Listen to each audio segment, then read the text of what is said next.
গ্রামের মেঠো পথ ধরে যখন নীল রঙের দামি পাজেরও গাড়িটা ধুলো উড়িয়ে ঢুকছিল, তখন বিকেলের নরম রোদ পার্শ্বের ফাঁক দিয়ে উকি দিচ্ছে। গাড়ির পেছনের সিটে বসে থাকা তাহমিদের চোখে মুখে তীব্র ঘৃণা। এই সেই গ্রাম, এই সেই মাটি যেখানে তার ফুপু নীলিমা নিজের প্রাণ বিসর্জন দিয়েছিলেন। তাহমিদের মনে পড়ে ছোটবেলার সেই দৃশ্য। সাদা কাপড়ে ঢাকা ফুপুর নিথর দেহ, বাবার কাছে শোনা সেই পুরনো গল্প তাহমিদের রক্তে প্রতিশোধের আগুন জ্বালিয়ে রেখেছে বছরের পর বছর। তাহমিদের ফুপু নীলিমা ভালোবেসেছিলেন এই গ্রামেরই এক যুবককে, শরীফ সাহেবকে। কিন্তু শরীফ সাহেব ভালোবেসেছিলেন অন্য কাউকে। নীলিমার সেই একপাক্ষিক ভালোবাসার শেষ পরিণতি ছিল সিলিং ফ্যান থেকে ঝুলে পড়া। তাহমিদ আজ এইখানে এসেছে সেই অপমানের শোধ নিতে। শরীফ সাহেবের একমাত্র মেয়ে ছোঁয়াকে সে নিজের জীবনের জালে বন্দি করবে, তবে ভালোবাসার জন্য নয়, অসহ্য যন্ত্রণায় পুড়িয়ে মারার জন্য। গ্রামের সেই সহজ মেয়েটি ছোঁয়া তখন পুকুর পাড়ে বসে কলমি শাক তুলছিল, পরনে সাধারণ একটা সুতি শাড়ি। গ্রামের সেই সহজ মেয়েটি ছোঁয়া তখন পুকুর পাড়ে বসে কলমি শাক তুলছিল, পরনে সাধারণ একটা সুতি শাড়ি। চুলের তেলের গন্ধ আর চোখের রাজ্যের সারল্য। তাহমিদের গাড়িটা যখন তাদের বাড়ির সামনে এসে থামলো, ছোঁয়া অবাক হয়ে তাকিয়ে রইল। গ্রামের লোক জড়ো হয়ে গেছে। তাহমিদের বাবা মা গাড়ি থেকে নামলেন। তাহমিদের বাবা শরীফ সাহেবের পুরনো বন্ধু। দুই পরিবারের দীর্ঘদিনের সখ্যতা থাকলেও নীলিমার ঘটনাটা তাহমিদের বাবা মা অনেকটা ভাগ্যের লিখন বলে মেনে নিয়েছেন, কিন্তু তাহমিদ মানেনি। শরীফ সাহেব ঘর থেকে বেরিয়ে এলেন, মুখে একরাশ হাসি নিয়েই বললেন, আরে রহমান সাহেব, কতদিন পর! আর এটা বুঝি তোমার ছেলে তাহমিদ? তাহমিদ হাত বাড়িয়ে হ্যান্ডশেক করল, মুখে মিকে হাসি, কিন্তু চোখে হিমশীতল ঠান্ডা চাহনি। মনে মনেই বলল, হ্যাঁ, আমি সে আরফান তাহমিদ যে আপনার হাসি মুখ কেড়ে নিতে এসেছে। সপ্তাহখানে গ্রামে থাকার ফাঁকে তাহমিদ তার জাল বিছিয়ে ফেলল। সে নিজেকে এমনভাবে উপস্থাপন করলো যেন সে ছোঁয়ার প্রেমে পাগল, বাবা মায়ের পছন্দে সে রাজি। এমন অভিনয় সে খুব নিপুণভাবেই করলো। তাহমিদের মা বাবা তো ছোঁয়াকে দেখেই মুগ্ধ। এত শান্ত লক্ষ্মী মেয়ে এই যুগে পাওয়া ভার। একদিন বিকেলে ছোঁয়া যখন বাগান পরিষ্কার করছিল, তাহমিদ তার কাছে গিয়ে দাঁড়ালো। ছোঁয়া, আমি কি তোমার সাথে একটু কথা বলতে পারি? তাহমিদের গলার স্বরে এক অদ্ভুত মায়া। ছোঁয়া লাজুক হাসলো, মাটির দিকে তাকিয়েই বলল, জি বলুন। আমি তোমাকে বিয়ে করতে চাই। জানি আমি শহরের ছেলে, কিন্তু বিশ্বাস করো, তোমাকে আমি খুব সুখে রাখবো। ছোঁয়া জানতো না এই মধুর শব্দের আড়ালে কতটা বিষ লুকিয়ে আছে। সে কেবল দেখলো তার বাবার পছন্দের এক সুদর্শন যুবক তাকে জীবন সঙ্গিনী হিসেবে চাইছে। শরীফ সাহেবও খুশি হলেন। তিনি জানতেন না যে আগুনের ফুলকে তিনি অতীতে অবহেলা করেছিলেন, তা আজ তার মেয়ের জীবন ছারখার করতে ফিরে এসেছে। ধুমধাম করে বিয়ে হয়ে গেল। গ্রামের সহজ সরল মেয়ে ছোঁয়া পালকিতে চড়ে নয়, বরং দামি গাড়িতে করে শহরের উদ্দেশ্যে রওনা দিল। তার চোখে ভবিষ্যতের হাজারো স্বপ্ন। কিন্তু শহরে সেই বিশাল অট্টালিকায় ঢোকার পরেই ছোঁয়ার স্বপ্নের কাজ চুরমার হতে শুরু করলো। তাহমিদের বাবা মা ছোঁয়াকে বরণ করে নিলেন খুব আদরে। তাহমিদের মা কপালে চুমু খেয়ে বললেন, আজ থেকে তুমি আমার মেয়ে ছোঁয়া, এই বাড়ি তোমার।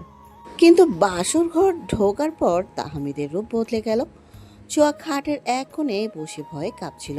তাহমিদ ঘরে ঢুকেই দরজাটা সশব্দে আটকে দিল। তার চোখে এখন আর সেই মায়া নেই, সেখানে জ্বলছে নীল বিষ। সে ছোঁয়ার খুব কাছে এসে তার থুতনিটা শক্ত করেই ধরল। ছোঁয়া ব্যথায় আর্তনাদ করে বলল, কি হলো, খুব কষ্ট হচ্ছে? তাহমিদ বিদ্রুপের হাসি হাসলো। ছোঁয়া কাপা গলায় বলল, আপনি এমন কেন করছেন? আমি কি কোনো ভুল করেছি? তোমার ভুল, তুমি শরীফের মেয়ে। তোমার বাবা আমার ফুফুকে তিলে তিলে মেরেছে। আজ থেকে তুমি হবে আমার সেই প্রতিশোধের মাধ্যম। মনে রেখো ছোঁয়া, এই ঘরে তুমি শুধু একটা বস্তু। কোনো অধিকার, কোনো ভালোবাসি বাড়িতে তোমার নেই। তাহমিদের প্রতিটি শব্দ তীরের মতো ছোঁয়ার বুকে বিঁধল।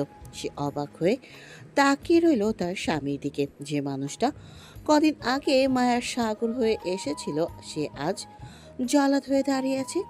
সেদিন রাতে তাহমিদ ছোঁয়ার শরীরের উপর নিজের অধিকার প্রতিষ্ঠা করলো ঠিকই, কিন্তু সেখানে কোনো সোহাগ ছিল না, ছিল কেবল ঘৃণা আর গায়ের জোর।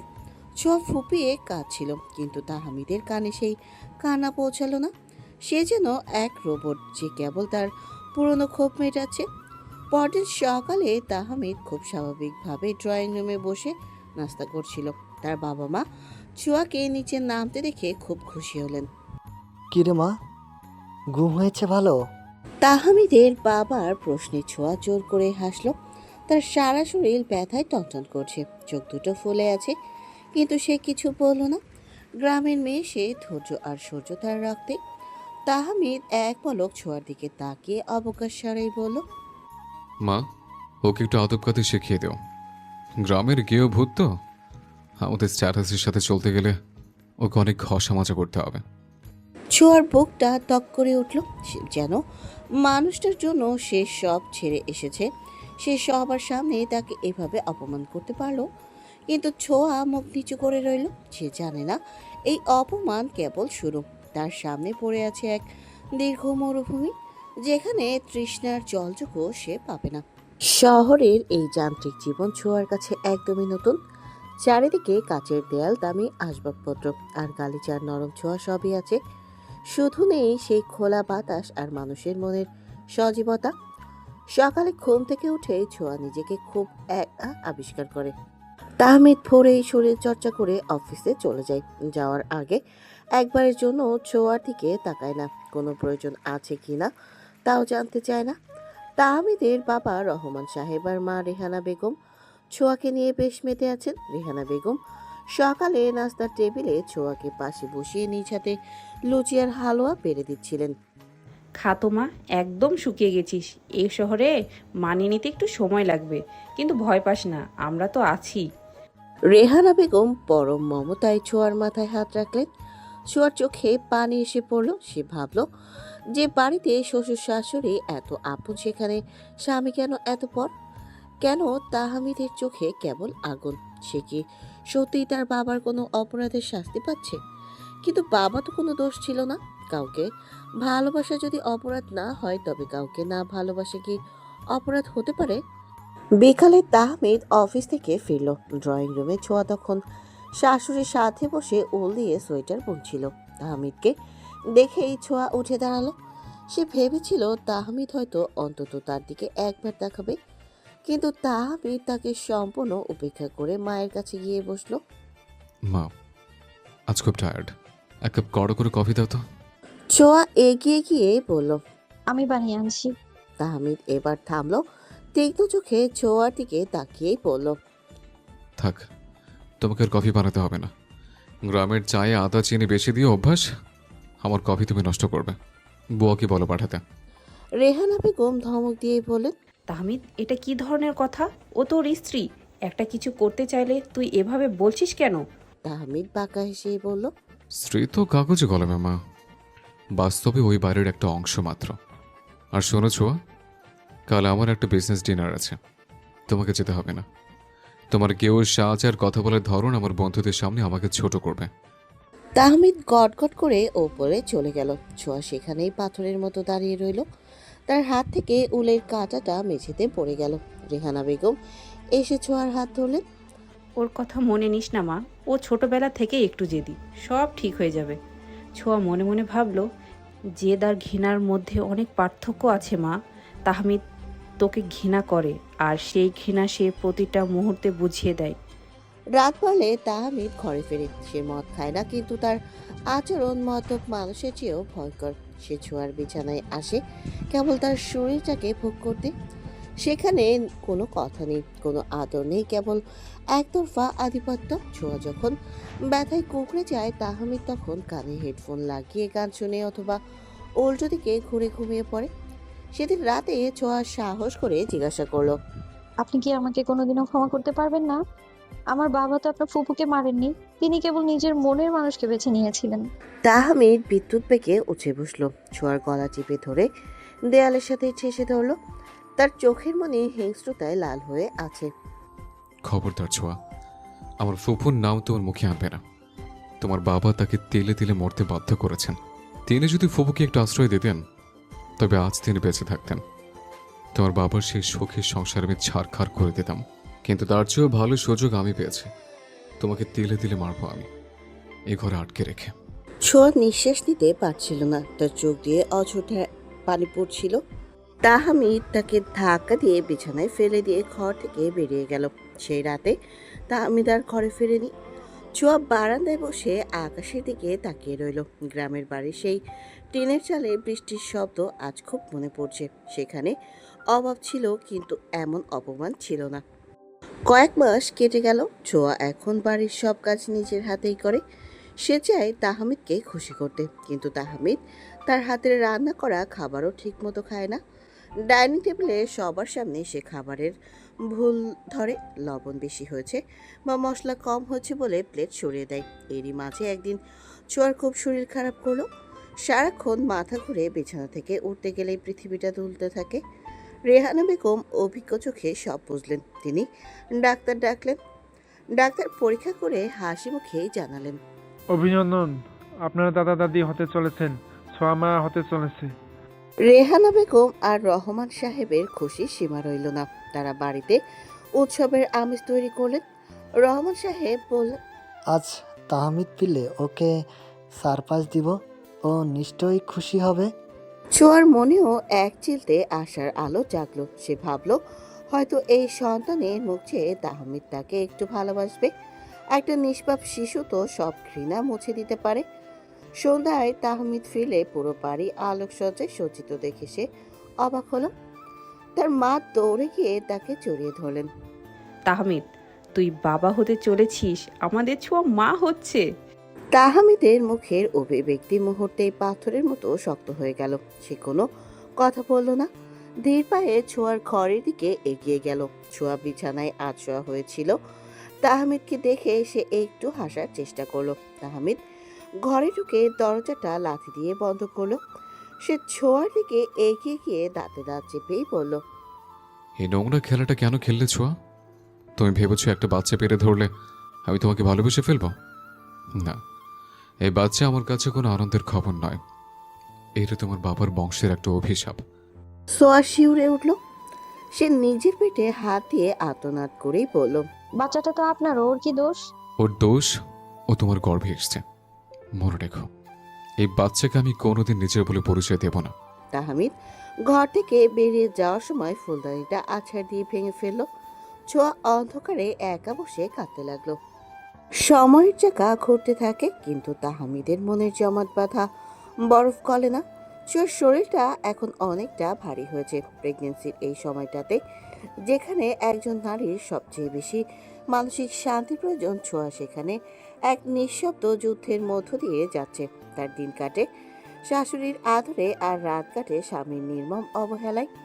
তাহমিদ এখন গভীর রাত অব্দি বাইরে থাকে। ঘরে ফিরলেও সে ছোঁয়ার দিকে সরাসরি তাকায় না। ছোঁয়া মাঝে মাঝে আয়নার সামনে দাঁড়িয়ে নিজের স্ফীত উদরের দিকে তাকায় আর মনে মনে কথা বলে। সে ভাবে, জানিস শোনা, তোর বাবা মানুষটা খুব খারাপ নয়। মানুষটা শুধু একটা ভুল জেদ ধরে বসে আছে। তুই যখন পৃথিবীতে আসবি, তোর ওই ছোট ছোট হাতের ছোঁয়া পেলে দেখবি তোর বাবার সব পাথর গলে জল হয়ে যাবে। একদিন অফিসের কাজ শেষে তাহমিদ খুব তাড়াতাড়ি বাড়ি ফিরে এলো। ঘরে ঢোকার সময় সে দেখলো ছোঁয়া বারান্দায় বসে একা একা কাঁদছে। বিকেলের ম্লান আলোয় ছোঁয়ার ফ্যাকাশে মুখটা দেখে তাহমিদের বুকের ভেতরটা হঠাৎ কেমন জানি মোচড় দিয়ে উঠল। সে পা বাড়িয়েও থেমে গেল। মনে মনেই ভাবলো, কেন আমি একে এত কষ্ট দিচ্ছি? ওর তো কোনো দোষ নেই। ও তো সেই মেয়ে যে কেবল একটা সুস্থ পরিবার চেয়েছিল। ফুফুর মৃত্যুর দায় কি সত্যি ওর উপর চাপানো ঠিক হচ্ছে? কিন্তু পরক্ষণেই তার চোখের সামনে ভেসে উঠল নীলিমা ফুপুর সেই ডায়েরিটা, যেখানে লেখা ছিল শরীফ সাহেবের প্রতি তার অগাধ ভালোবাসার কথা। তাহমিদের চল শক্ত হয়ে এলো। সে নিজেকে শাসন করলো। না তাহমিদ, দুর্বল হওয়া চলবে না। এই মায়া আসলে একটা মরিচিকা। শরীফ সাহেবের রক্ত বইছে ওর শরীরে। ওকে কষ্ট দেওয়া মানে শরীফ সাহেবকে শাস্তি দেওয়া।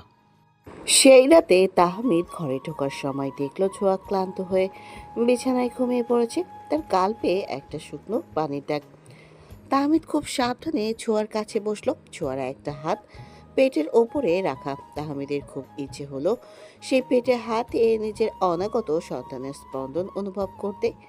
সে আলতো করে হাতটা বাড়ালো, কিন্তু ছোঁয়া ঘুমের ঘোরেই সামান্য নড়ে উঠলে তাহমিদ চমকে হাত সরিয়ে নিল। এক অদ্ভুত অপরাধবোধ আর জেদের লড়াই চলন তার ভেতরে। সারা রাত দূর থেকে ভেসে এলো একটি গানের সুর।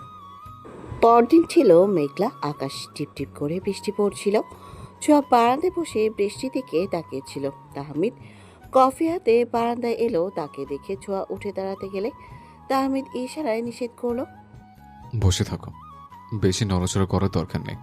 তাহমিদের গলার স্বর আজ আগের চেয়ে কিছুটা নরম। ছোঁয়া অবাক হয়ে তাকালো। সে একটু সাহস সঞ্চার করেই বলল, আপনি কি আজ একটু সকাল সকাল বাড়ি ফিরবেন? আমার বাসায় খুব একা লাগে। তাহমিদ কফিতে চুমুক দিয়ে জানালার বাইরে তাকিয়ে শীতল গলায় বলল, একা লাগার কি আছে? মা তো সারাক্ষণ তোমার কাছেই থাকে। আর এই যে একা লাগা, এই কষ্টটা উপভোগ করতে শেখো ছোঁয়া। নীলিমা ফুপু যখন একা একাই মরেছিলেন, তখন শরীফ সাহেব নিজের প্রেম নিয়ে ব্যস্ত ছিলেন। ছোঁয়ার চোখে জল টলমল করে উঠল। সে বলল, আপনি কেন বারবার অতীতকে টেনে আনেন? আমার বাবা যা করেছেন সেটা কি সত্যি এত বড় পাপ ছিল?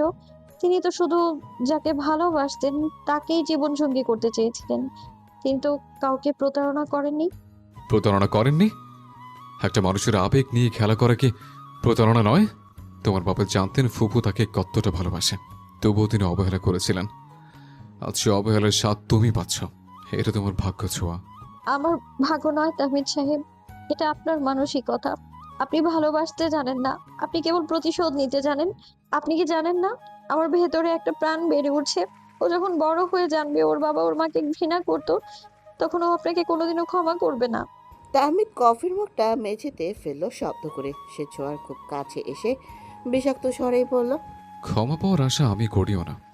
আর এই বাচ্চা, ও জন্ম নিক, তারপর দেখবি ওর প্রতি আমার ঘৃণা কতটা গভীর হয়। আমার ফুপুর মৃত্যুর বদলে একটা জীবন নয়, আমি তোমাদের সারা জীবনের কান্না চাই। মাস পার হয়ে গেল। একদিন মাঝরাতে ছোঁয়ার প্রচন্ড ব্যথা শুরু হলো। ব্যথায় সে চিৎকার করতে পারছে না, কেবল গোঙাচ্ছে। তাহমিদ পাশের ঘরে কাজ করছিল। চিৎকার শুনে সে দৌড়ে এলো। ছোঁয়ার অবস্থা দেখে তাহমিদ হঠাৎ কেমন দিশেহারা হয়ে পড়ল। তার সব প্রতিশোধ স্পৃহা যেন মুহূর্তের জন্য উবে গেল। সে ছোঁয়াকে পাজা কলা করে তুলে নিল। সিঁড়ি দিয়ে নামার সময় ছোঁয়া তাহমিদের শার্টটা খামচে ধরেই বলল, যদি আমি না বাঁচি, আমার বাচ্চাটাকে একটু দেখবেন, ও তো নিষ্পাপ। তাহমিদ কোনো উত্তর দিল না। সে দ্রুত গাড়ি চালিয়ে হাসপাতালের দিকে ছুটল। তার হাত কাঁপছে স্টিয়ারিং হুইলে। সে নিজের মনেই বিড়বিড় করছে, তোমাকে মরতে দেব না ছোঁয়া। আমার প্রতিশোধ তো এখনো শেষ হয়নি। তোমাকে বেঁচে থাকতে হবে আমার অবহেলায় সইবার জন্য। কিন্তু তার অবচেতন মন বলছে ভিন্ন কথা। সে চাচ্ছে ছোঁয়া সুস্থ থাকুক, তার সন্তান নিরাপদ থাকুক। হাসপাতালে দীর্ঘ কয়েক ঘন্টা অপেক্ষার পর নার্স বেরিয়ে এলেন। তার কোলে একটা কাপড়ে জড়ানো ফুটফুটে শিশু। তাহমিদের বাবা মা ব্যাকুল হয়ে এগিয়ে গেলেন। অভিনন্দন, আপনাদের মেয়ে হয়েছে, একদম পরীর মতো দেখতে। নার্স তাহমিদের দিকে বাচ্চাটাকে বাড়িয়ে দিলেন। তাহমিদ স্থানুর মতো দাঁড়িয়ে রইল। তার সামনে এক টুকরো মাংসপিণ্ড, যার চোখ দুটো ঠিক ছোঁয়ার মতো। বাচ্চাটা হাত পা নাড়ছে। তাহমিদের মা কোলে নিয়েই বলেন, তাহমিদ, দেখ দেখ, আমাদের বংশের প্রদীপ, একদম তোর মতো নাকটা হয়েছে। তাহমিদ বাচ্চাটার দিকে তাকালো। তার বুকের ভেতর একটা তীব্র টান অনুভব করলো। এই সেই প্রাণ যাকে সে ঘৃণা করবে বলে ঠিক করেছিল। কিন্তু বাচ্চাটার মুখের সারালো তাকে অদ্ভুতভাবে দুর্বল করে দিচ্ছিল। সে নিজেকে সামনে নিয়ে মুখ ঘুরিয়ে নিল। বাচ্চাটাকে মার কাছে নিয়ে যাও, আমার কাজ আছে। তাহমিদ রুক্ষ স্বরেই বলল এবং হাসপাতালের করিডোর দিয়ে দ্রুত হেঁটে চলে গেল। সে বাথরুমের আয়নার সামনে দাঁড়িয়ে নিজের মুখে পানি দিল। সে কাঁদছে না, সে কাঁদতে পারে না। সে তো তাহমিদ, কিন্তু কেন এই বাচ্চার এক মুহূর্তের দেখা তার দীর্ঘ বছরের প্রতিশোধের দেয়াল ধসিয়ে দিতে চলছে? হাসপাতাল থেকে ফেরার পর ছোঁয়ার শরীরটা যেন কিছুতেই আর আগের অবস্থায় ফিরছে না। দিনরাত বাচ্চার যত্ন আর শরীরের ওপর দিয়ে যাওয়া ধকল তাকে নিস্তেজ করে দিয়েছে। তার উপর আছে তাহমিদের সেই বরফ শীতল নীরবতা। বাচ্চার নাম রাখা হয়েছে আরশি। নামটা তাহমিদের মাই রেখেছেন, কারণ তাহমিদ কোনো নাম দিতে বা বাচ্চার কোনো বিষয়ে কথা বলতেও রাজি হয়নি। আরশি দেখতে ঠিক যেন আকাশের এক টুকরো চাঁদ, ধবধবে ফর্সা গায়ের রং, বড় বড় চোখ আর মাথায় একরাশ কুচকুচে কালো চুল। কিন্তু আশ্চর্যের বিষয় হলো আরশি তার বাবার উপস্থিতি বুঝতে পারলেই যেন কান্না শুরু করে, যেন সে তার ছোট্ট মন দিয়ে টের পায় এই মানুষটা তাকে চায় না। সেদিন রাতটা ছিল বেশ ভারী, বাইরে ঝড়ো হাওয়া বইছে, ছোঁয়ার প্রচণ্ড জ্বরের ঘোরেই তার শরীর কাঁপছে, কপালে ঘাম জমেছে, আর সে তখন থেকেই অবিরাম কেঁদে চলেছে। ছোঁয়া বারবার চেষ্টা করছে তাকে কোলে তুলে নিয়ে শান্ত করতে, কিন্তু জ্বরের দুর্বলতায় সে নিজেই সোজা হয়ে বসতে পারছে না। তাহমিদ পাশের রুমে ল্যাপটপে কাজ করছিল। বাচ্চার কান্নার শব্দ তার কানে তীরের মতো বিচ্ছিল। সে ভাবল, এই মেয়েটা কি কিছুই পারে না? একটা বাচ্চাকেও কি শান্ত রাখতে পারে না? রাগ আর বিরক্ত নিয়ে সে ঘরে ঢুকলো, দেখলো ছোঁয়া বিছানায় অচৈতন্য হয়ে পড়ে আছে, আর সে বিছানায় হাত পা ছুঁড়ে তার স্বরে কাঁদছে। তাহমিদ দ্রুত ছোঁয়ার কাছে গিয়ে তার কপালে হাত রাখলো, গা যেন পুড়ে যাচ্ছে জ্বরে। ছোঁয়া, ছোঁয়া, ওঠো। তাহমিদ তাকে ডাকলো, কিন্তু ছোঁয়ার কোনো সাড়া নেই। আর সে কান্না তখন আকাশ ছোঁয়া। উপায়ন্তর না দেখে তাহমিদ প্রথমবারের মতো তার নিজের মেয়েকে দুহাতে তুলে নিল। বাচ্চাটাকে কোলে নিতেই এক অদ্ভুত শিহরণ তাহমিদের শিরদাঁড়া দিয়ে বয়ে গেল।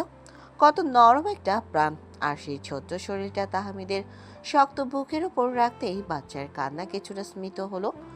আর সেই কান্নারত চোখেই তাহমিদের দিকেই তাকালো। তার ডাকর ডাকর চোখের কোণে জল চিকচিক করছে। তাহমিদ যখন তাকে কোলে হালকা দোল দিচ্ছিল, তখন আশির ছোট্ট ছোট্ট হাতগুলো হঠাৎ তাহমিদের শার্টের কলার খামচে ধরল।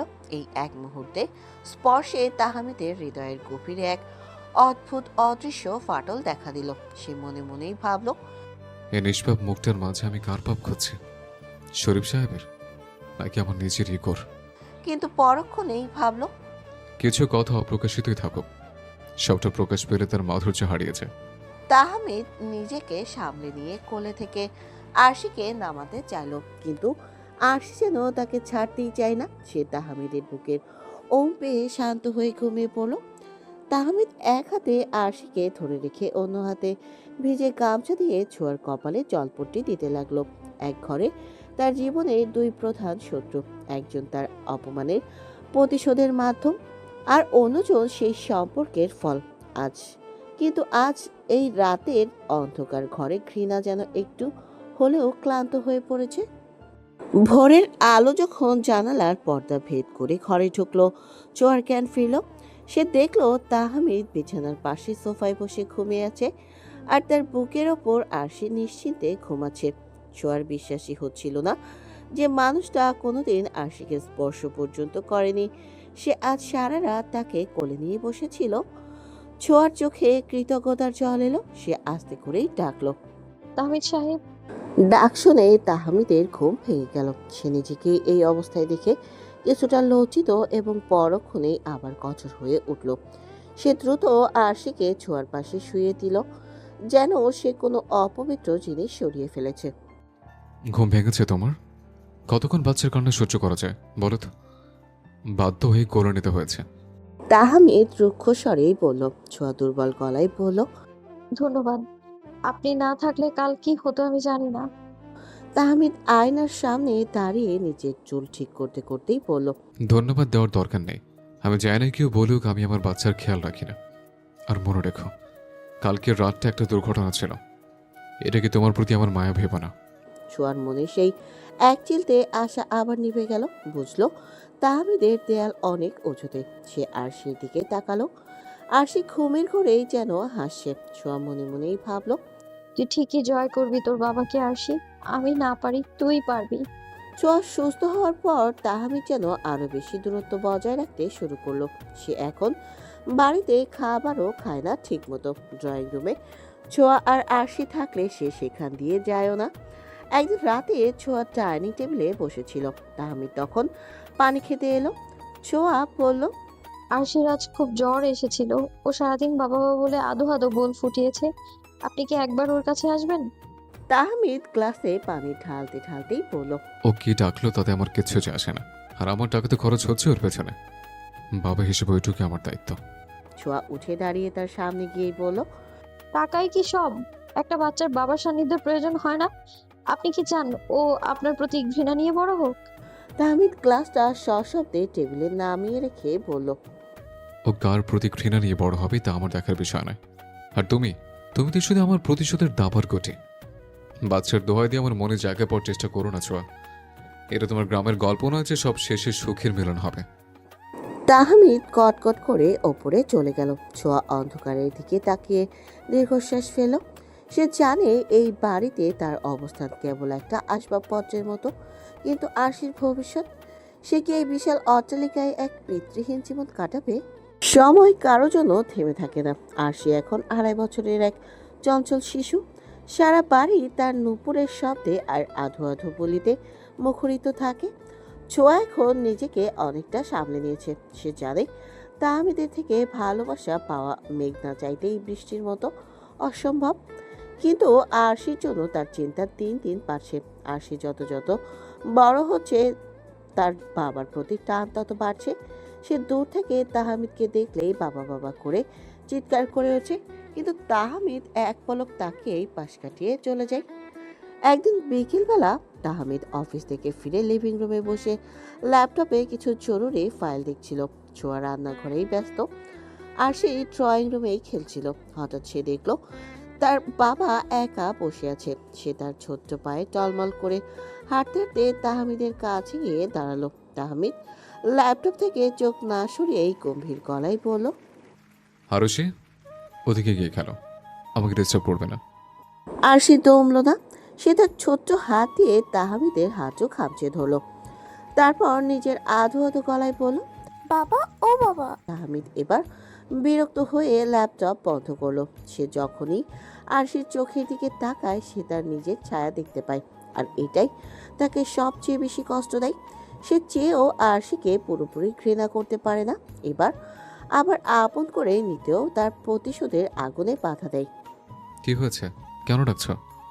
আরশি এবার মুচকি হাসলো। তার গালের টোল পড়া হাসিটা ঠিক ছোঁয়ার মতো। সে তাহমিদের কানের কাছে মুখ নিয়ে ফিসফিস করেই বলল, বাবা, কালকে আসবে সময় টক কেটে নাও। তাহমিদের বুকের ভেতরটা যেন মুহূর্তের জন্য কেঁপে উঠল। এই ছোট্ট প্রাণটা তার কাছে আবদার করছে যে মানুষটা তাকে কোনোদিন আদর করেনি, তার কাছে সে চকলেট চাইছে। তাহমিদ কিছু বলতে পারলো না। তার গলার কাছে কি যেন একটা দলা পাখি এলো। রুক্ষ স্বরেই বলল, আচ্ছা ঠিক আছে, এখন যাও মায়ের কাছে। আরশি খুশিতে হাততালি দিয়ে উঠল। বাবা টক আনবে, টক আনবে। বলে সে নাচতে নাচতে রান্নাঘরের দিকে দৌড়ে গেল। তাহমিদ স্থির হয়ে বসে রইল। তার মনে হলো নীলিমা ফুপুর সেই বিষাদ মাখা মুখটা যেন আরশির হাসির কাছে ঝাপসা হয়ে যাচ্ছে। আজ আরশি খুব খুশি। ও ভাবতেই পারেনি আপনি ওর সাথে কথা বলবেন। তাহমিদ প্লেটে ভাত নিতে নিতেই বলল, বাচ্চা মানুষ, অবুঝ, তাই আবদার করেছে। এটাকে বড় করে দেখার কিছু নেই। আর তুমি যেন ওকে এসব শিখিয়ে দিও না। সন্তানকে কি বাবা মায়ের প্রতি ভালোবাসা শিখিয়ে দিতে হয়? ওটা তো রক্তেই থাকে। আপনি যত দূরেই ঠেলে দেন না কেন, ও তো আপনারই অংশ। তাহমিদ আর কথা বাড়ালো না, কিন্তু সে রাতে তার ঘুম এলো না। কানে বারবার বাজতে লাগলো। বাবা টক কেটে নাও।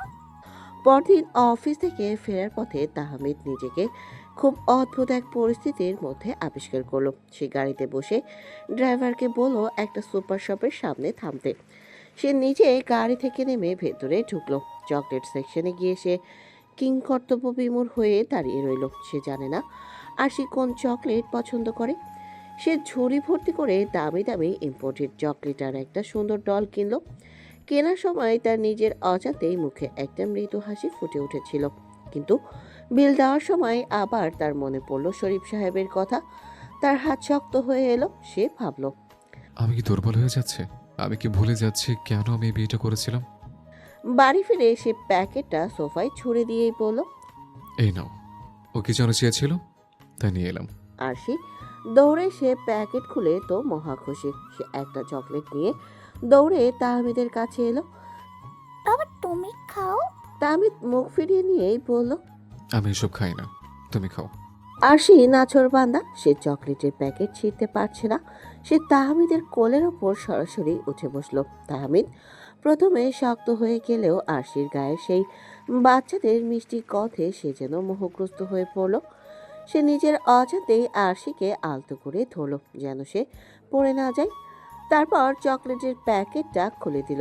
ছোঁয়া দূর থেকেই দেখল তাহমিদের হাতটা আরশির মাথায়, যদিও সেটা খুব ক্ষণস্থায়ী ছিল, কিন্তু সেই স্পর্শে যেন দীর্ঘ 2.5 বছরের অবহেলার বরফ গলতে শুরু করেছে। রাত 11টা। আরশি ঘুমিয়ে পড়েছে। তাহমিদ ব্যালকনিতে দাঁড়িয়ে সিগারেট খাচ্ছিল। সোয়া কফি নিয়ে এলো। তাহমিদ আজ আর তাকে চলে যেতে বলল না। আরও সে ঘুমিয়েছে? তাহমিদ শান্ত গলায় জিজ্ঞাসা করলো। সোয়া ম্লান হেসেই বলল। হ্যাঁ, আপনার এনে দেয়া ডলটা জড়িয়ে ধরে ঘুমিয়েছে। তাহমিদ আকাশের দিকে তাকিয়ে বলল।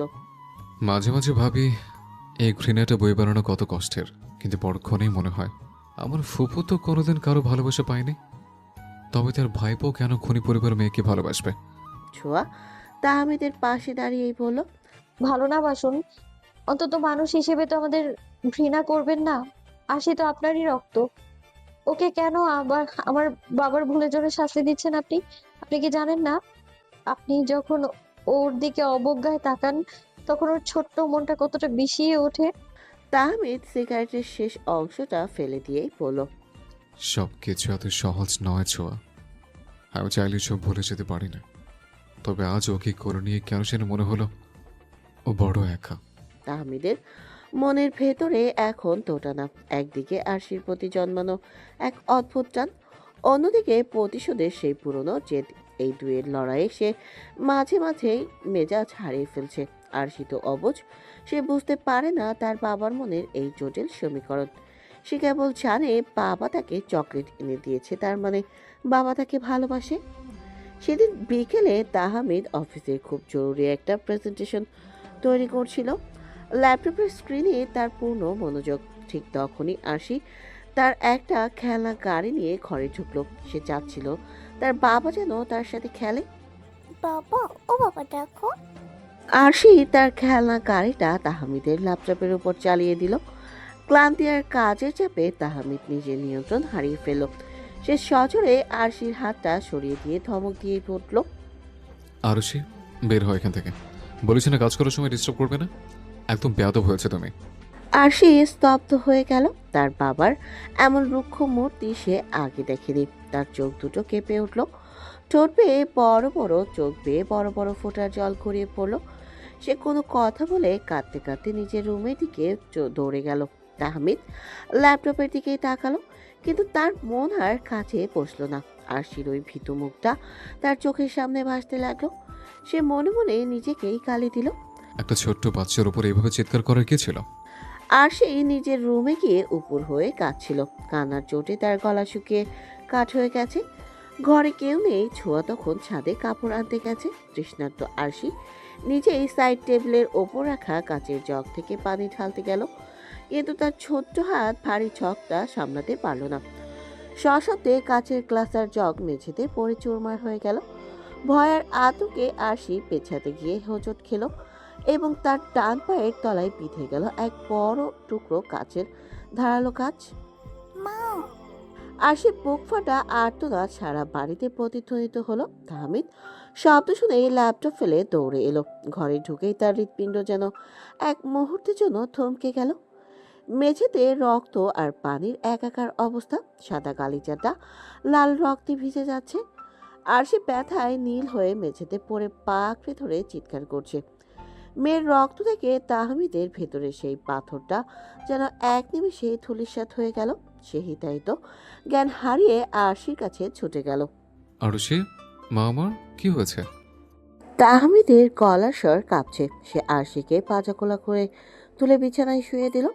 আরশির পা থেকে তখনও ফিনকি দিয়ে রক্ত বেরোচ্ছে। তাহমিদ নিজের গায়ের দামি শার্টটা ছিঁড়ে ফেলল এবং সেটা দিয়ে আরশির পা শক্ত করে বেঁধে দিল। তার দুহাত রক্তে মেখে গেছে। ছোঁয়া, ছোঁয়া কোথায় তুমি? দ্রুত এসো। তাহমিদ পাগলের মতো চিৎকার করতে লাগলো। ছোঁয়া দৌড়ে ঘরে ঢুকলো। মেয়ের অবস্থা দেখে সে চিৎকার করে কেঁদে উঠল। তাহমিদ আরশিকে কোলে নিয়ে নিচে পার্কিং এর দিকে দৌড়াতে শুরু করলো।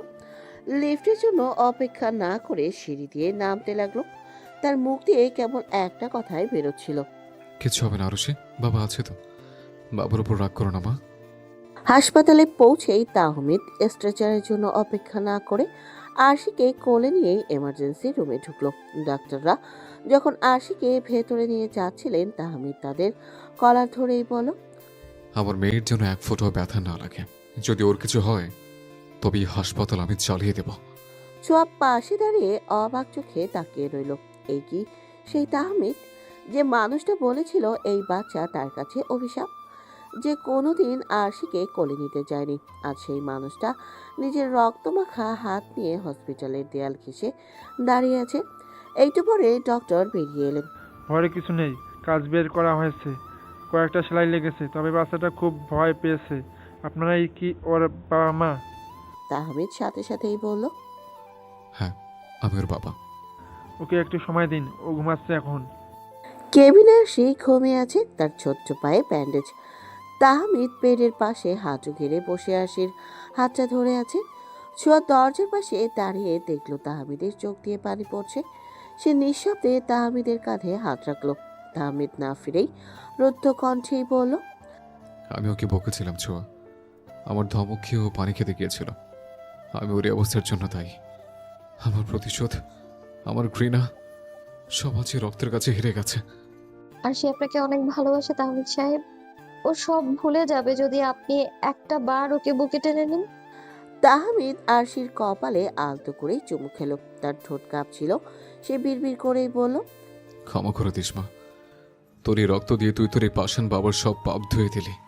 যে প্রতিশোধের আগুনে সে তিলে তিলে জ্বলছিল, আরশির এক ফোঁটা রক্তে সেই আগুন যেন আজ নিভে জল হয়ে গেল। হাসপাতাল থেকে ফেরার পর আরশি এখন অনেকটাই সুস্থ। পায়ের ব্যান্ডেজ নিয়ে সে সারাদিন বিছানায় বসে থাকে। তাহমিদ এখন আর সেই আগের মানুষটা নেই। অফিস থেকে ফেরার সময় সে এখন আরশির জন্য হাজারো খেলনা, রূপকথার বই আর ফল নিয়ে আসে। এমনকি অফিসের ফাঁকেও সে বারবার ফোন করে আরশির খোঁজ নেয়। কিন্তু এই পরিবর্তন ছোঁয়ার মনে শান্তির বদলে এক চরম অস্থিরতা তৈরি করছে। সে ভাবছে এই পরিবর্তন কি চিরস্থায়ী, নাকি এটা কেবল এক মুহূর্তের অপরাধবোধ।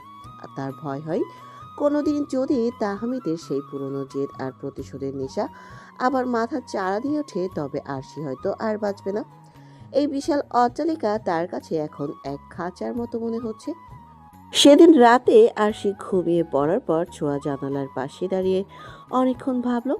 তার মনে পড়লো তাহমিদের সেই বিষাক্ত কথাগুলো। তোমাকে তিলে তিলে মারবো আমি, এই ঘরে আটকে রেখে।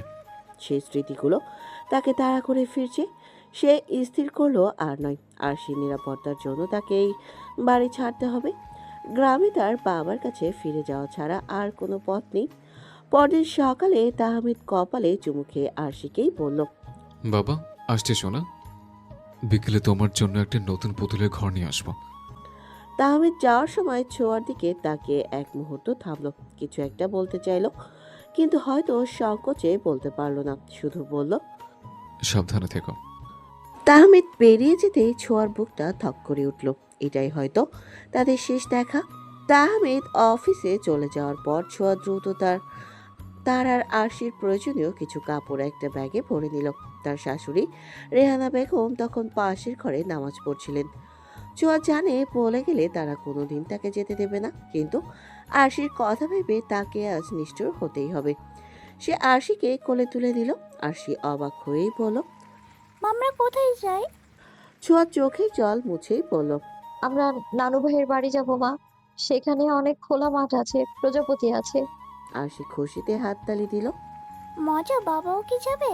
ছোঁয়া কোনো উত্তর দিতে পারল না। সে এক টুকরো কাগজে কেবল কয়েকটা লাইন রেখে ড্রেসিং টেবিলের উপর রেখে দিল। আপনার প্রতিশোধ পূর্ণ হয়েছে। আপনার জীবন থেকে আমি আর আপনার অভিশপ্ত অংশ চিরতরে বিদায় নিচ্ছি। আমাদের আর খোঁজার চেষ্টা করবেন না। শহরের ব্যস্ততা পেরিয়ে ছোঁয়া যখন কমলাপুর রেল স্টেশনে পৌঁছালো, তখন দুপুরের কড়া রোদ। আরশি গরমে একটু হাঁসফাঁস করছে। ছোঁয়া খুব সন্তর্পণে চারদিকে তাকাচ্ছিল, যাতে তাহমিদের কোনো লোক তাকে দেখে না ফেলে। প্রতিটি মুহূর্ত তার কাছে এক বছরের মতো মনে হচ্ছিল। অবশেষে ট্রেনের বাঁশি শোনা গেল। ছোঁয়া শক্ত করে আরশির হাত ধরল। সে মনে মনেই বলল, ক্ষমা করো তাহমিদ সাহেব। আপনার দেয়া ভালোবাসাটা হয়তো খাঁটি ছিল, কিন্তু আপনার দেয়া আঘাতগুলো এতটাই গভীর যে আমি আর আপনাকে বিশ্বাস করতে সাহস পাচ্ছি না। এইদিকে অফিসে বসে তাহমিদের মনটা খুব ছটফট করছিল। মিটিংয়ে বসেও সে বারবার আরশির হাসি মুখটা মনে করছিল। তার মনে হচ্ছিল আজ যেন বাড়িতে ফিরে ছোঁয়াকে সরাসরি বলা দরকার সে তাকে ক্ষমা করে দিয়েছে। সে আর প্রতিশোধ চায় না, সে চায় তাদের একটা নতুন শুরু। অস্থিরতা সহ্য করতে না পেরে তাহমিদ দুপুরের আগেই অফিসের কাজ শেষ করে বাড়ির দিকে রওনা দিল। ভাবলো ছোঁয়াকে একটা সারপ্রাইজ দেবে। সে তো জানে না বাড়িতে তার জন্য কি বড় এক বিষয় অপেক্ষা করছে।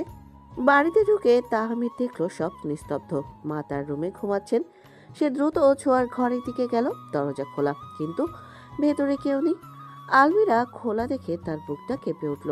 সে ড্রেসিং টেবিলের ওপর সেই চিরকুটটা দেখতে পেল। কাগজটা হাতে নিতেই তাহমিদের পায়ের তলা থেকে পৃথিবীটা সরে গেল। সে পাগলের মতো সারা বাড়ি খুঁজলো। ছোঁয়া, আরশি, কোথায় তোমরা? রেহানা বেগম জেগে উঠে সব শুনে কান্নায় ভেঙে পড়লেন। তাহমিদ চিরকুটটা আবারও পড়ল। তার চোখের পানি সেই কাগজের ওপর টপ টপ করে পড়তে লাগলো। বুঝতে পারল দীর্ঘ 2.5 বছরের ঘৃণা আর অবহেলা ছোঁয়ার মনে এমন এক দেয়াল তৈরি করেছে যা কয়েকদিনের ভালোবাসায় ধসে যায়নি। তাহমিদ সোফায় থপ করে বসে পড়ল। তার কানে বারবার বাজতে লাগলো। আপনার অভিশপ্ত অংশ সহ আমি চিরতরে বিদায় নিচ্ছি। তাহমিদ আর্তনাদ করে উঠল। না ছোঁয়া, ও অভিশাপ নয়, ও আমার প্রাণ। আমি তোমাদের এভাবে হারিয়ে যেতে দেব না। সে দ্রুত গাড়ির চাবি নিয়ে বেরিয়ে পড়ল। একটাই লক্ষ্য, যে কোনো মূল্যে ছোঁয়ার আরশিকে খুঁজে বের করা। কিন্তু সে কি পারবে ছোঁয়ার সেই ভাঙা বিশ্বাস আর হারানো সাহস ফিরিয়ে আনতে?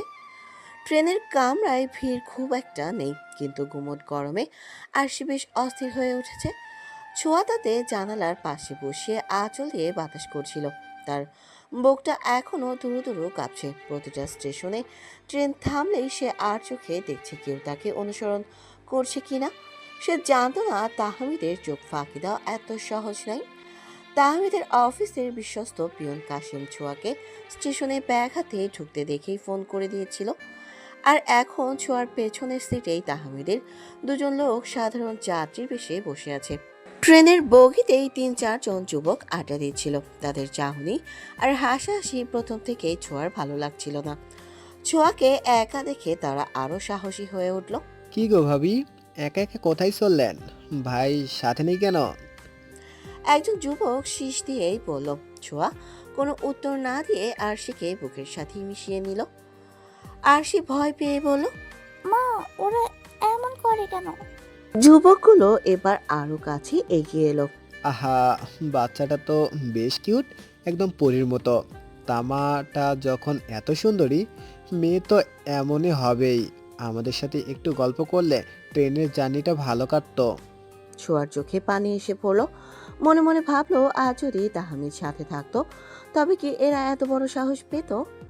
যে আশ্রয়কে সে বিষ ভেবে ত্যাগ করেছে, আজ সেই আশ্রয়ের অভাব সে প্রতি মুহূর্তে টের পাচ্ছে। হঠাৎ বিকট শব্দে ট্রেনের ব্রেক কষল। মাঠে কোনো স্টেশন ছাড়াই ট্রেনটা থেমে গেল। কামরার যাত্রীরা হইচই শুরু করলো। উত্ত্যক্তকারী ছেলেগুলাও কিছুটা ঘাবড়ে গিয়ে জানালার বাইরে তাকিয়ে দেখার চেষ্টা করলো কি হয়েছে। ছোঁয়া দেখলো মাঠের মাঝখান দিয়ে কয়েকটা দামি কালো গাড়ি ধুলো উড়িয়ে ট্রেনের দিকেই আসছে। ট্রেনের গার্ড আর চালকের সাথে কারা যেন কথা বলছে। ছোঁয়া জানতো না এটা কার পরিকল্পনা। সে কেবল ভয়ে জড়সড় হয়ে সিটের এক কোণে বসে রইল। হঠাৎ ট্রেনের বগির দরজায় ভারী বুটের শব্দ শোনা গেল। যে ছেলেগুলো এতক্ষণ ছোঁয়াকে বিরক্ত করছিল তারা দরজার দিকে তাকাতেই তাদের মুখ ফ্যাকাশে হয়ে গেল। বগির দরজায় এসে দাঁড়ালো তাহমিদ। তার চোখে মুখে তখন খুনের নেশা। শার্টের হাতা গোটাতে গোটানো, কপালে ঘাম আর চোখের মনি রাগে লাল। তার পেছনে 4-5 জন সুঠামদেহী লোক। তাহমিদের চাহনি সরাসরি গিয়ে পড়লো ছোঁয়ার ওপর। সে দেখলো ছোঁয়া ভয় কাঁপছে আর ওই ছেলেগুলো তার আশেপাশে দাঁড়িয়ে আছে। তাহমিদ ধীর পায়ে এগিয়ে এলো। সেই উত্ত্যক্তকারী ছেলেগুলোর একজন সাহস করেই বলল, কে ভাই আপনি? মাঝপথে ট্রেন থামালেন কেন? তাহমিদ কোনো কথা বলল না। বিদ্যুৎ বেগে ছেলেটার কলার ধরে সে সরাসরি কামরার দেয়ালের সাথে ঠেসে ধরল। তারপর তার পেটে একটা জোরালো ঘুষি মারল। ছেলেটা যন্ত্রণায় আর্তনাদ করে মেঝেতে লুটিয়ে পড়ল। বাকিরা পালানোর চেষ্টা করতেই তাহমিদের লোকেরা তাদের ধরে ফেলল। আমার স্ত্রী আর বাচ্চার দিকে তাকলে চোখ উপড়ে ফেলবো সবগুলোর। তারপর একবার আরশির দিকে তাকালো, দেখলো মেয়েটা জড়সড় হয়ে বসে আছে ছোঁয়ার কোলে। তাহমিদ ছেলেটার দিকে তাকিয়েই বলল, আজ তোদের কলেজে আমি ছেড়ে ফেলতাম, কিন্তু আমার মেয়ে আছে বলে ছেড়ে দিলাম। পুলিশে তো এদের। ছেলেগুলোকে হিড় হিড় করে টেনে কামরা থেকে নামিয়ে নেওয়া হলো। কামরার অন্য যাত্রীরা ভয়ে কথা বলছে না। তাহমিদ এবার ছোঁয়ার সামনে এসে দাঁড়ালো। ছোঁয়া মাথা নিচু করে বসে আছে, তার চোখের পানি অবিরাম ঝরছে। আরশি বাবাকে দেখে খুশিতে চিৎকার করে উঠল। বাবা, ও বাবা, তুমি এসেছো? তাহমিদ এতক্ষণ বাঘের মতো গজরাচ্ছিল, কিন্তু আরশির ডাক শুনে সে মুহূর্তে শান্ত হয়ে গেল। সে হাঁটু গেড়ে ছোঁয়ার সামনেই বসলো, আরশিকে কোলে নিয়ে তার কপালে চুমু খেলো। তারপর ছোঁয়ার দিকে তাকিয়ে ধীরস্থির গলায় বলল, ভেবেছিলে আমাকে ছেড়ে চলে যাওয়া এত সহজ? তোমার উপর আমার এখনো অনেক প্রতিশোধ বাকি আছে ছোঁয়া। কেন এসেছেন? আমায় একটু শান্তিতে থাকতে দিন প্লিজ। তাহমিদ ছোঁয়ার হাতটা শক্ত করেই ধরল। শান্তি? এই মাঠের মাঝে বকেটাতে টিচিং করা বুঝে তোমার শান্তি? ওঠো ছোঁয়া, এই ট্রেন আজ তোমার গন্তব্যে যাবে না। এই ট্রেন যেখানে যাক, তুমি আর আরশে যাবে আমার সাথে। তাহমিদ জোর করে ছোঁয়ার ব্যাগটা তুলে নিল। সে কামরার সবাইকে উদ্দেশ্য করেই বলল, অসুবিধার জন্য দুঃখিত, ট্রেন এখনই ছাড়বে। সে ছোঁয়াকে প্রায় টেনে হিঁচড়েই বের করে ট্রেন থেকে নামিয়ে আনলো। ট্রেনের গার্ড আর অন্য সবাই তখন স্তম্ভিত হয়ে দেখছে এক পাগলাটে প্রেমিকের জেট কালো পাজেরো গাড়ির পেছনের সিটে তাহমিদ আর ছোঁয়া বসে আছে। মাঝখানে আরশি বাবার কোলে মাথা রেখে বলছে, বাবা, ওই পচা মানুষ আমাকে ভয় দেখাচ্ছিল। তাহমিদ আরশির মাথায় হাত বুলিয়ে দিতে দিতে ছোঁয়ার দিকে তাকালো। পালনের সাহস তো অনেক দেখালে, এবার বলো আমাকে ছাড়া কোথায় যাওয়ার পরিকল্পনা ছিল? ছোঁয়া জানালার বাইরে তাকিয়েই বলল, যেখানে আপনার ঘৃণা পৌঁছাতে পারবে না। ঘৃণা? তুমি কি সত্যি মনে করো আমি তোমাকে এখনো ঘৃণা করে? ছোঁয়া, আমি হয়তো তোমাকে ভালোবাসি বলিনি, কিন্তু তোমাকে হারানোর ভয়টা আমি আজ ভালোভাবে টের পেয়েছি। প্রতিশোধ নিতে হলে তো তোমাকে আমার কাছেই থাকতে হবে। ছোঁয়া কোনো কথা বলল না। ছোঁয়া জানে তাহমিদ তাকে সহজে ছাড়বে না, কিন্তু এই প্রতিশোধ শব্দটার আড়ালে তাহমিদ যে নিজের ভালোবাসা লুকাতে চাইছে তা ছোঁয়াও কিছুটা বুঝতে পারছে। ট্রেন থেকে ছোঁয়াকে ফিরিয়ে আনার পর বাড়িতে এক অদ্ভুত নিস্তব্ধতা বিরাজ করছে। তাহমিদ এখন আর অফিসে যাওয়ার নামও নেয় না। সে সারাদিন আরশির সাথে খেলে আর ছোঁয়ার আশেপাশে ছায়ার মতো লেগে থাকে। তবে ছোঁয়া এখনো সেই আগের মতোই জড়সড়। তার মনে এখনো সেই ভয় কখন জানি আবার ঝড় ওঠে। সেদিন রাত ছিল পূর্ণিমা। বারান্দায় রূপলি জ্যোৎস্না এসে পড়েছে। আরশি অনেকক্ষণ আগেই ঘুমিয়ে পড়েছে। ছোঁয়া বারান্দায় এক কোণে দাঁড়িয়ে আকাশের দিকে তাকিয়েছিল। তার পরনে সাদা রঙের একটা সাধারণ সুতির শাড়ি, কোনো অলংকার নেই, কিন্তু এই সাদামাটা রূপেই যেন তাকে স্বর্গের অপসরী মনে হচ্ছে। তাহমিদ নিঃশব্দে ছোঁয়ার পেছনে এসে দাঁড়ালো, দেখলো ছোঁয়ার কাঁধটা কাঁপছে। সে কি এখনো কাঁপছে? তাহমিদ আলতো করে ছোঁয়ার কাঁধে হাত রাখলো। ছোঁয়া চমকে উঠে সরে যেতে চাইলো, কিন্তু তাহমিদ এবার তাকে ছাড়লো না। সে দোহাতে ছোঁয়াকে নিজের দিকে ঘুরিয়ে ধরলো। আর কতদিন এইভাবে পালাবে ছোঁয়া? আর কতদিন আমাকে পর ভেবে দূরে সরিয়ে রাখবে? তাহমিদের গলার স্বর আজ অদ্ভুতভাবেই মায়াবী। ছোঁয়া মুখ নিচু করেই বলল, আমি পর নই তো কি? আপনিই তো বলেছিলেন আমি আপনার প্রতিশোধের মাধ্যম। সেই প্রতিশোধটা আপনি নিয়েছেন। তাহমিদ ছোঁয়ার থুতনি ধরে মুখটা উপরে তুলল। তার চোখে আজ কোনো আগুন নেই, আজ কেবল এক সমুদ্র আকুতি। হ্যাঁ, আমি প্রতিশোধ নিতে চেয়েছিলাম। আমি চেয়েছিলাম নীলিমা ফুপুর অপমানের বদলা নিতে।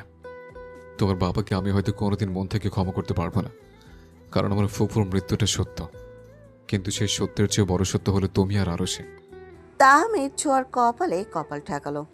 এতদিন তোমাকে যে কষ্ট দিয়েছি, যে অবহেলা করেছে, প্রতিটি মুহূর্তের জন্য আমি অনুতপ্ত। আমি তোমাকে তিলে তিলে মারতে চেয়েছিলাম, কিন্তু আজ দেখছি আমি নিজেই তিলে তিলে তোমার প্রেমে মরে গেছে। ছোঁয়ার চোখের মনি কোন দিয়ে পানি গড়িয়ে পড়লো। সে অস্ফুট স্বরেই বলল, আপনি কি সত্যিই আমায় ভালোবাসেন, নাকি এটা আপনার নতুন কোনো চাল? তাহমিদ ছোঁয়ার হাত দুটো নিয়ে নিজের বুকের ওপরেই রাখলো। শুনতে পাচ্ছ? এই ধূপ পোকানোটা কেবল তোমার জন্য। ছোঁয়া, আমি কোনোদিন কাউকে ভালোবাসিনি, তাই ভালোবাসা প্রকাশ করতেও জানি না। কিন্তু এই কয়েকদিনে তোমাকে হারানোর ভয় আমি বুঝেছি। তুমিহীন আমার এই জীবনটা মরুভূমির চেয়েও শুকনো। তোমাকে ভালোবাসি ছোঁয়া, আমার নিজের জীবনের চেয়েও বেশি ভালোবাসি। ছোঁয়া আর নিজেকে ধরে রাখতে পারল না। সে তাহমিদের বুকে মুখ লুকিয়ে টুকরে কেঁদে উঠল। দীর্ঘ 2.5 বছরের জমানো সব মান, অভিমান, কষ্ট আর যন্ত্রণা যেন আজ এই কান্নার স্রোতেই ধুয়ে যাচ্ছে। তাহমিদ তাকে নিবিড়ভাবে জড়িয়ে ধরল। এই আলিঙ্গনে কোনো ঘৃণা নেই, কোনো গায়ের জোর নেই, আছে কেবল পরম নির্ভরতা।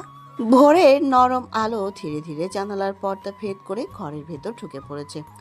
দূরে মসজিদ থেকে ভেসে আসা আজানের সুর চারপাশ আরো শান্ত হয়ে উঠেছে। গাছের ডালে বসে থাকা পাখিরা একে একে ডাকতে শুরু করেছে, নতুন দিনের আগমনে বার্তা দিচ্ছে। হালকা শীতল বাতাসে কদম ফুলের মিষ্টি গন্ধ মিশে আছে, আর রাস্তায় দু একজন মানুষের ব্যস্ত পদচারণায় ধীরে ধীরে শহরটা জেগে উঠছে।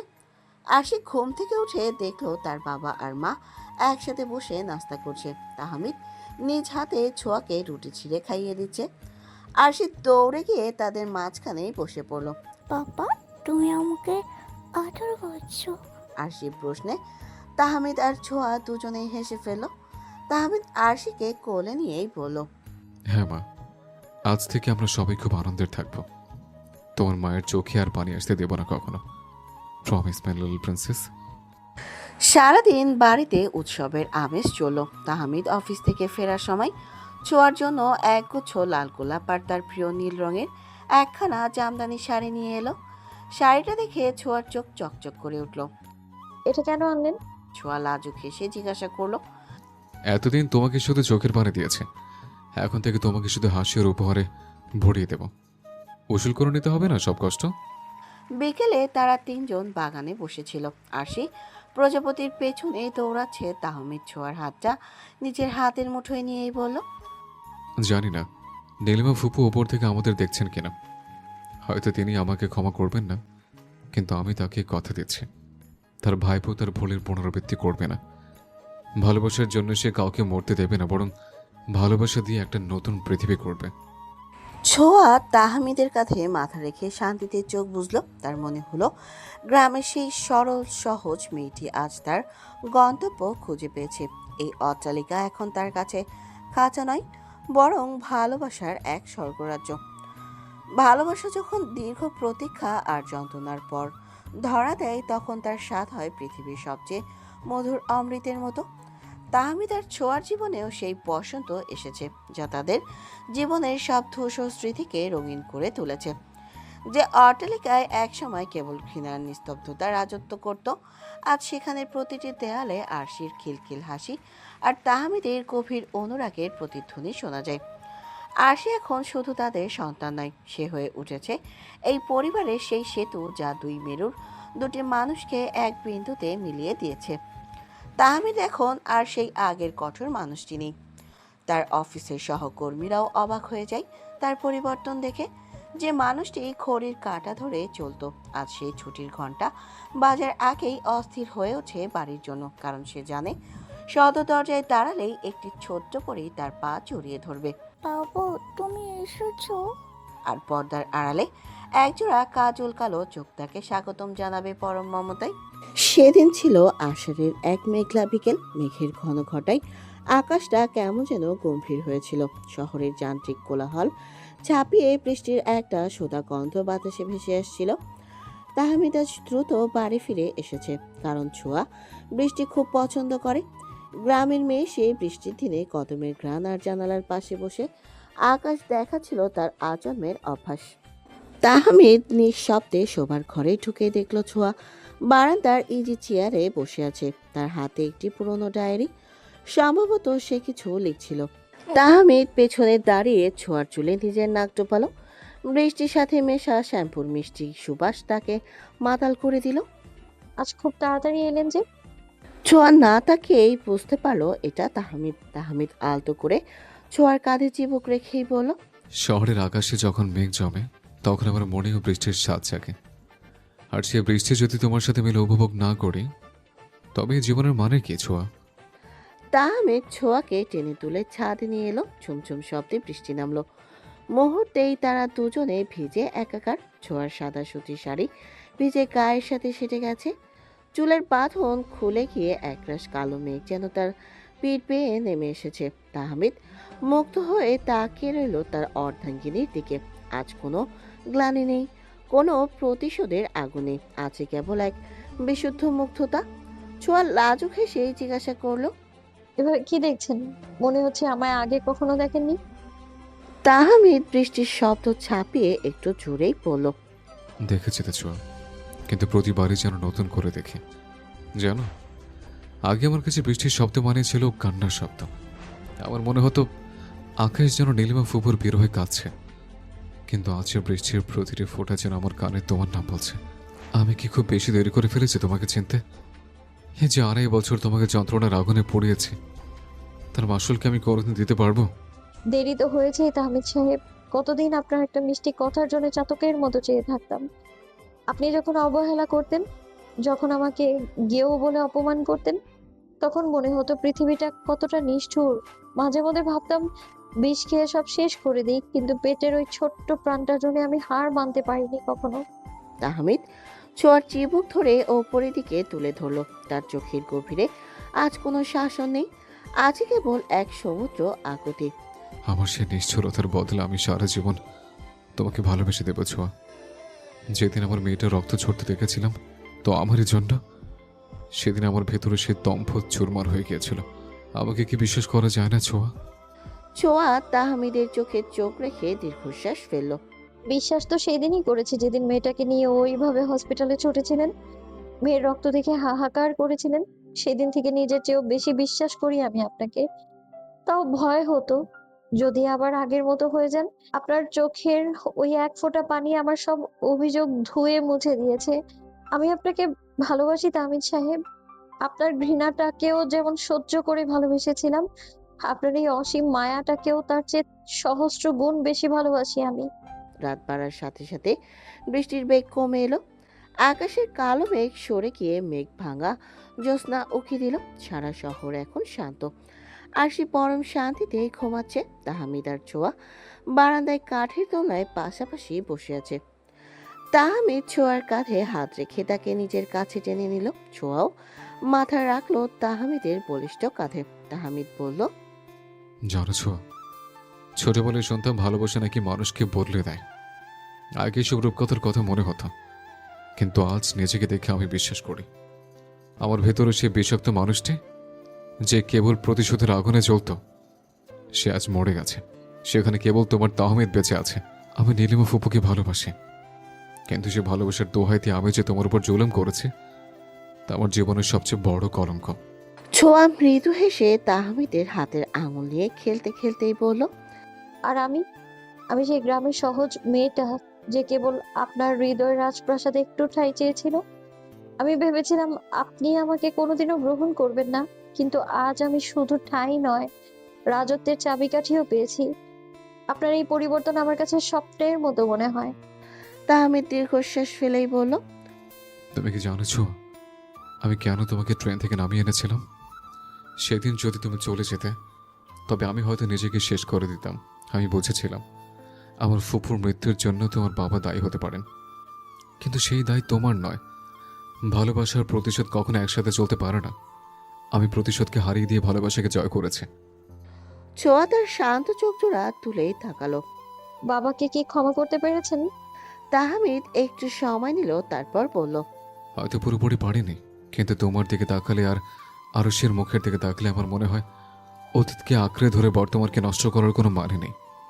নীলিমা ফুপু নিশ্চয়ই চাইতেন না আমি এইভাবে সুখে একটা সংসার ছাড়খাড় করি। তিনি ভালোবাসার জন্য প্রাণ দিয়েছিলেন, আর আমি ভালোবাসার জন্যই বাঁচতে চাই। চাঁদের আলো তখন বারান্দায় লুচোপুচি খাচ্ছে। নিস্তব্ধ রাতটাকে আরো মায়াবী করে তুলতে তাহমিদ হঠাৎ গুনগুন করে গান ধরল। তার গলা স্বর বৃষ্টির আর্দ্রতার সাথে মিলেমিশে একাকার হয়ে গেল। ভালোবেসে সুখী নিভৃতে যতনে আমার নামটি লেখো তোমার মনের মন্দিরে। ভালোবেসে সুখী নিভৃতে যতনে আমার নামটি লেখো তোমার মনের মন্দিরে। আমার পরাণে যে গান বাজিছে তাহার তালটি শেখো তোমার চরণ মঞ্জিরে। ভালোবেসে সুখী নিভৃতে যতনে আমার নামটি লেখো তোমার মনের মন্দিরে। গানটি গায়ে দেখাইতে তাহমিদ ছোঁয়ার কপালে এক দীর্ঘ সিক্ত চুমু এঁকে দিল। ছোঁয়া তখন চোখ বুজে সে স্পর্শ অনুভব করলো। তার মনে হলো এতদিনে সব অপমান, সব লাঞ্ছনা আজ এক চুম্বনেই সার্থক হয়ে উঠল। তাহমিদ তাকে আরো নিবিড়ভাবে জড়িয়ে ধরল। ছোঁয়া ফিসফিস করেই বলল, আমরা কি আর গ্রামে যাব না? নিশ্চয়ই যাব, এবার আর প্রতিশোধ নিতে নয়, বরং তোমার স্মৃতিগুলোকে নতুন করে সাজাতে। আরশিকে দেখাবো তার মা কোথায় জন্মেছিল, কোথায় তার শৈশব কেটেছিল। আমরা সেখানে একটা ছোট্ট বাগান বাড়ি বানাবো। ছোঁয়া খুশি হয়ে গেল। সত্যি? হ্যাঁ, সত্যি। আর সেখানে কোনো নীল রঙের গাড়ি থাকবে না যা ধুলো উড়িয়ে কাউকে ভয় দেখাবে। সেখানে থাকবে কেবল আমাদের ভালোবাসার গল্প। এরই মধ্যে আরশি দৌড়ে এলো, এসে মা বাবার মাঝখানে জায়গা করে নিল। তাহমিদ মেয়েকে আগলে নিয়ে ছোঁয়ার দিকে তাকালো। ছোঁয়ার চোখে এক অদ্ভুত প্রশান্তি। তাদের জীবনের সব নীল বিষ আজ ভালোবাসায় অমৃত হয়ে ফুটে উঠেছে। প্রতিশোধের আগুন নিভে গিয়ে সেখানে এখন জ্বলছে প্রেমের এক চিরস্থায়ী প্রদীপ, যা কোনোদিন নিভবে না। তারা তিনজন একসাথে ভোরের সূর্যের দিকে তাকিয়ে রইল, যেখানে এক নতুন সম্ভাবনার আলো তাদের হাতছানি দিচ্ছে। গ্রামে সেই সহজ সরল মেয়েটি আজ শহরের এই দামি অট্টালিকায় কেবল স্ত্রী হিসেবে নয়, বরং ভালোবাসার রানী হিসেবে প্রতিষ্ঠিত হয়েছে। আর তাহমিদ, সে পেয়েছে জীবনের শ্রেষ্ঠ উপহার, একটু আশ্রয়, এক চিলতে ভালোবাসা আর এক পূর্ণাঙ্গ পরিবার। ঘৃণা যেখানে শেষ হয়, ভালোবাসার গল্প ঠিক সেখান থেকেই শুরু হয়।